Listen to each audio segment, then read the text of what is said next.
Hi everybody, thanks for taking the time to watch this video. Today I'm going to talk about the architectural inspections that we do here in the neighborhood and give you a little bit of information about how those are conducted and what to do with them.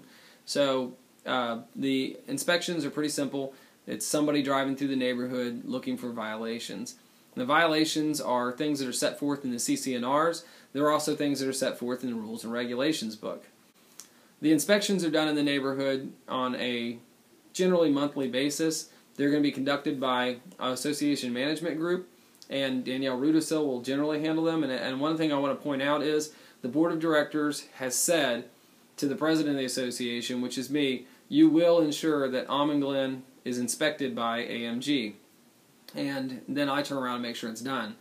AMG isn't doing this on their own, and they're certainly not doing it for some major profit. They're just doing it because it's one of the duties that we have contracted them to do. And because we've directed them to do it. So it comes from the board of directors, and everything always falls back to the board of directors. And Danielle can't do anything without specific direction from the board of directors, generally through me, but specifically from the board of directors. So the inspections are from the board of directors, the rules and regulations are from the board of directors, and the standards set forth in the neighborhood are from the board of directors and the architectural committee. So the inspections are done when Danielle drives through the neighborhood. She looks for violations, she sees violations, she notifies the board of the violations, and the letters are sent out. So what do you do if you get a letter? Well, if you've mowed your grass on a Saturday and you get a letter on Saturday afternoon saying mow your grass, maybe the inspection was done on Wednesday, don't worry about it. Throw the letter away. If you got a letter telling you that your hose laying out in your yard is in violation, that's just because when they drove through the neighborhood, they saw your hose laying out there. It didn't look like it was being used for anything. It looked like maybe you had a sprinkler that you had just turned off and left the hose laying out there, and you were told to clean it up. And if you've already reeled the hose in, don't worry about it. One specific thing I talked about with that, with one of the neighbors, was if you went outside and you were watering the lawn and the phone rang or you had to use the restroom and you set your hose down and you went inside, and right then it just so happens that Danielle drives by and notes that you've got a hose laying out in the yard, and then you come out, finish watering the yard, clean up, and then you get a letter on Saturday, don't worry about it. You get a letter that says, hey, clean up your hose, and you look around, your hose is already put up, or your grass is already mowed, throw it away. Don't worry about it.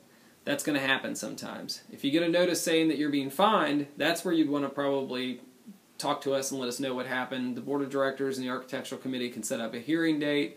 You can have an opportunity to come in and discuss it and explain yourself, that kind of thing. So we're prepared for that and we understand that. If you get a notice of a violation and the violation's still active, for instance, you had bicycles on the front steps, and you got notice to clean the bicycles up, and the bicycles are sitting out there, the easiest thing to do is just walk out, pick the bicycles up, and put them behind the house or put them stored in your garage or whatever, and just don't worry about it. If it's a major thing, like you installed a fence that you weren't supposed to have, and you have 20 days to get the fence removed, and maybe you're looking for other options, that would be where you'd want to have that hearing and talk with the board of directors and the architectural committee and find out what your options are. Expect the inspections to get more specific over time. Right now we've been very general to give people an opportunity to get used to them, but as time goes by, we're going to be looking for you to do things like fixing your yard up, pressure washing your home, that kind of thing. So the inspections will get more specific, and you will have to bring the standard of your home up a little bit, maybe from where it is, but that's fine because in the end everybody's home looks better, the neighborhood looks better, and we keep the neighborhood marketable. We keep people buying homes here and selling homes when they want to without problem. So it's not anything to try to go after anybody, it's just to try to keep the standards of the neighborhood up.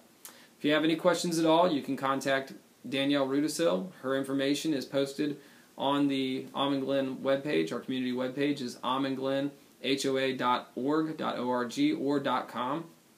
Both of them will get you there.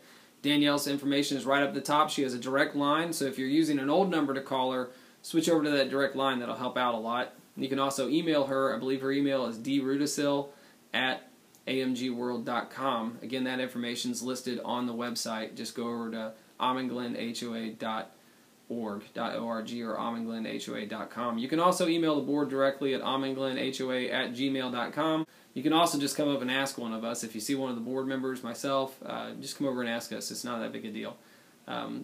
Anything else that you might have questions about, please don't hesitate to contact us. And thanks again for watching the video. Take care.